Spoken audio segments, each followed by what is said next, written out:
இந்தியாவில் தூய்மை நகரங்களுக்கான பட்டியலில் 5வது இடத்தில் இருந்த திருச்சி மாநகராட்சி தற்போது 262வது இடத்துக்கு தள்ளப்பட்டுள்ளது.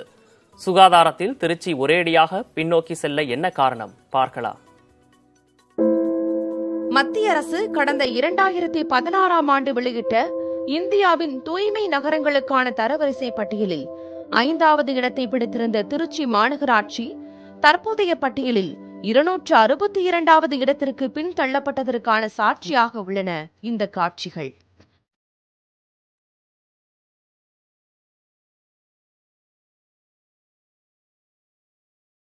திருச்சி மாநகராட்சிக்கு ஏன் இந்த நிலை என பொதுமக்களிடம் கேட்டபோது பல்வேறு குற்றச்சாட்டுகளை அடுக்குகின்றனர்.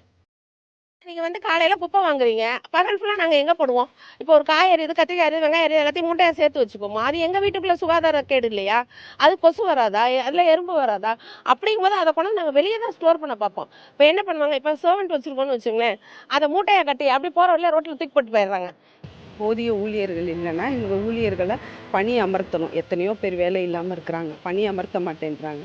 தனியார்கிட்ட ஒப்படைக்கிறதுல தான் குறியா இருக்காங்களே ஒழிய அரசே முன்னெடுத்து எந்த வேலையும் செய்ய மாட்டேங்குது.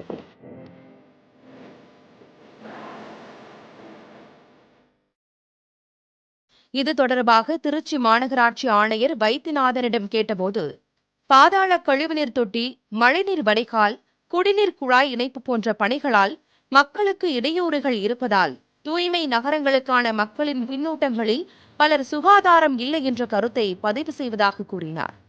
ஆண்டுகளுக்கான தொலைநோக்கு பணிகள் நிறைவடைந்ததும் அடுத்த ஆண்டுக்கான தூய்மை நகரங்களின் பட்டியலில் திருச்சி நிச்சயம் முன்னேற்றம் அடையும் எனவும் அவர் நம்பிக்கை தெரிவித்தார். தூய்மை நகர போட்டியில் முன்பெல்லாம் 100 நகரங்களே இருந்த நிலையில் தற்போது 300 நகரங்களுக்கு மேல் போட்டியிடுவதும் பட்டியலில் திருச்சி மாநகரம் பின்தங்க காரணமாக உள்ளதாகவும், ஆனால் மதிப்பெண்கள் அடிப்படையில் அதிக அளவில் இருப்பதாகவும் வைத்தியநாதன் தெரிவித்தார். புதிய தலைமுறைக்காக ஒளிப்பதிவாளர் சசிகுமாருடன் பிருந்தா.